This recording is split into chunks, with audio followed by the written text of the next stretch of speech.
What's up, YouTube? We back. Today we finna take a look at Diddy's, man. The feds have raided Diddy's cell in search of something. I don't know. It's my first time hearing about it. He said they took privileged material. Diddy, man, that's not privileged, homeboy. Nothing in jail is pretty privileged. You know what I'm saying? You are a ward of the United States, man. You know what I'm saying? So they control every single thing that you do, homie. When you went off into their custody, it started right there. We're gonna sit back, take a look at what they talk about, though. Let's go.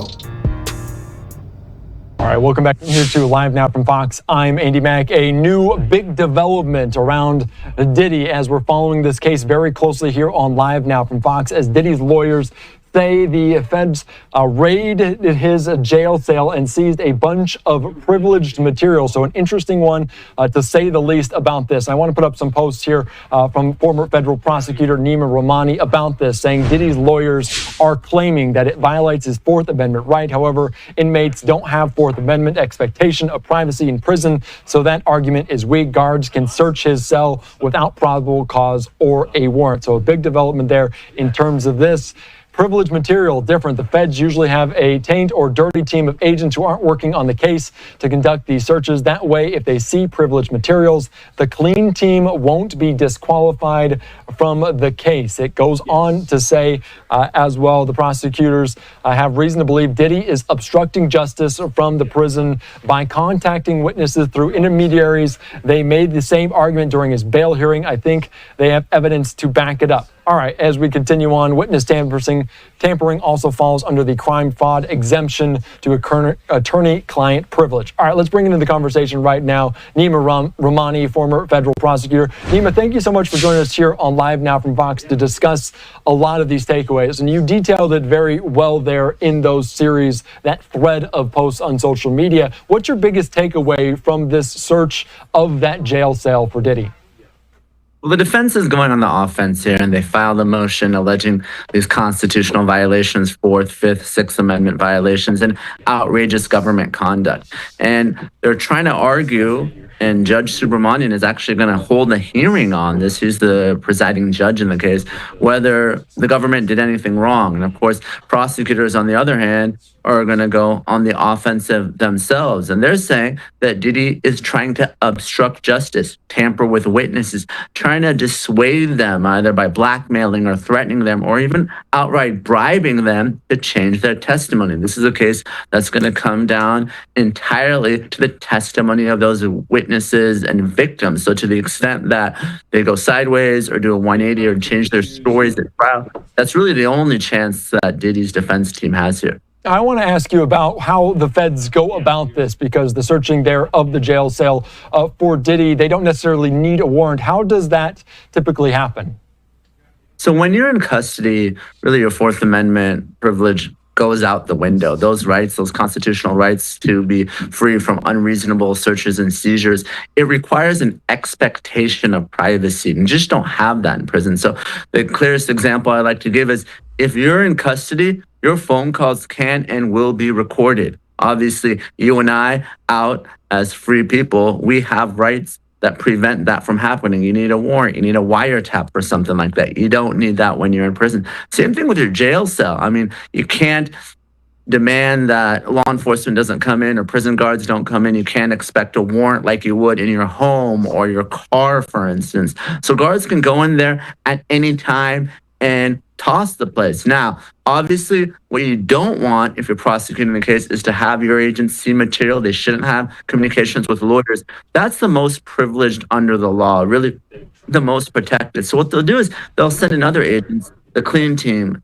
won't have anything to do with that. The folks that are actually working on the case, you have these other agents that are essentially walled off. So if they see something, they'll set it aside and they'll look for evidence of contraband or some other evidence that Diddy is engaging in unlawful conduct from his prison cell. And I want to ask you about that, not only the search there as they kind of go about this, and you mentioned the Fourth Amendment there, the ability to go in there, but was there maybe any indication for this search? Because you imagine you don't just go in there without any idea that you might find something. Do you think there was any indication that this might have been happening and that's why they did it? Yes. Prosecutors believe that Diddy is using other people's phone numbers in custody or making three-way calls to people out of custody to contact witnesses. So, you're assigned a specific number, a PAC number, PAC number that allows you to make phone calls when you're in prison. So the argument is that Diddy is using other inmates' phone numbers to contact people on the outside, or he's contacting his family members and using three-way and other software to contact witnesses through his son, for instance, with a three-way call. That's the argument here. Apparently, they have the receipts and recordings to prove it. All right, very good. And I do want to ask you about attorney-client privilege, because you mentioned it in the post as well, talking about witness tampering also falls under the crime fraud exemption to attorney-client privilege. Diddy's only real chance at acquittal is to pay off, threaten, or blackmail the victims to change their stories. Prosecutors want to make sure that doesn't happen. Let's talk about attorney-client privilege, because it's not necessarily all-encompassing. Can you describe some of that? The crime fraud exception says that you can talk to your attorney for the purposes of obtaining legal advice, and that's absolutely protected. That evidence can never come in. It can't be discovered. Law enforcement can't get it. But you can't use your lawyers to commit a crime or a continuing fraud. You can talk to them about something that's already happened. So to the extent that Diddy is using his lawyers to tamper with witnesses, obstruct justice, and otherwise affect the integrity of the proceedings, that's outside the attorney-client privilege. So that's what that argument is. All right, very good, because that was very interesting to me. And I want to ask about what happens from now, because let's say the federal authorities find something like this. How much more detrimental can it be for Diddy, and how will they use it in this case? So there's a few things that can happen. The first is he's almost certainly going to remain in custody to the extent that he's engaging in this conduct. And the government will continue to make these arguments during bail hearings because the defense keeps asking for bail. And they're trying to put up that same $50 million bail package with more and more restrictions. So that's one issue. How does it affect bail? It could lead to additional charges. Obviously, he's already charged with, racketeering and sex trafficking and prostitution, but they can pile on obstruction charges on top of it. Not to say it's going to necessarily add a whole lot of time, but it's going to be bad evidence that's going to come out at trial that, Diddy's trying to dissuade these witnesses who are testifying against them or blackmail them. We know that he has lots of video of them, or potentially even bribing them either outright or through one of these civil cases. And then the third issue is he might lose his phone privileges entirely. So it can cause problems for him within the MDC. So it can affect the legal case, it could affect bail, it can even affect the privileges that he's enjoying there in the MDC and in prison. All right, very, very interesting. I want to ask about the other side of this. If you're the federal authorities, you're raiding the cell, you're looking for some of this evidence as well, could it backfire for them? Could that lead to a mistrial or something happening in this case?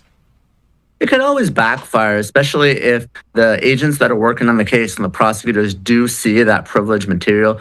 They could potentially get kicked off the case if for some reason the government does something outrageous. That's why you hear this outrageous government conduct motion. Potentially, as an extreme remedy, the judge can dismiss the case. But normally, in my experience, federal prosecutors, especially in the Southern District of New York, they know what they're doing. It's a very high-profile case, likely to go to trial. They know how to handle these the right way. And this is something you learn even as a baby prosecutor. Don't send your agents, don't send your lawyers in when there might be privileged material. When someone has a lawyer, make sure it's someone else that's walled off from the case. So I expect that they did this the right way. All right, my last question, Nima, before I let you go. You mentioned that immediate hearing. What could we expect to be heard there? What is the outcome of this?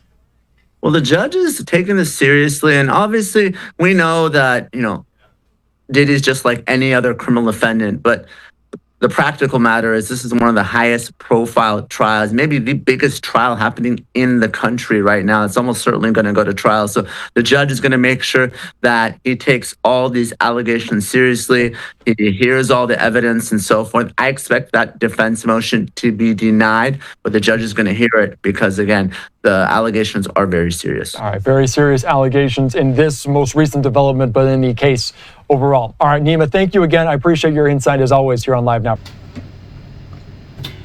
Diddy's been caught with saying things that he wasn't supposed to have. He's been making bogus phone calls. He's been doing a lot to be in the position that he's in. And little do he know that, like this guy said, they can take all your privileges. You really don't have a privilege when you're locked up. You don't have, unless you earn them. You don't have the right. You know, it's a few things that they have, you have the right to. You have the right to eat. You have the right for them to provide a place for you to use the bathroom. You have a right to go to sleep. You have a right to go to court. That's it. They can run off in your cell every day, whenever, however, and when they feel like it. It's just the way things happen. I don't know, man. Y'all drop in the comments how y'all feel about Diddy, man. Diddy said they took some bogus stuff from him. His lawyers are complaining, but... And again, he's going for another bond hearing. They're not going to let him out, man. I hate to say it. I'm not pouring salt on him. But they're not going to let him out. They're not. The answer is no, Diddy. I'm telling you, bro. They're not going to let him out. Anyway, man, like, share, and subscribe to IOU TV. Drop down in the comments on how you feel about how Diddy is being, he says he's being treated. You think he's being treated bogusly while he's in custody? You don't have a right. I want to hear about it, though.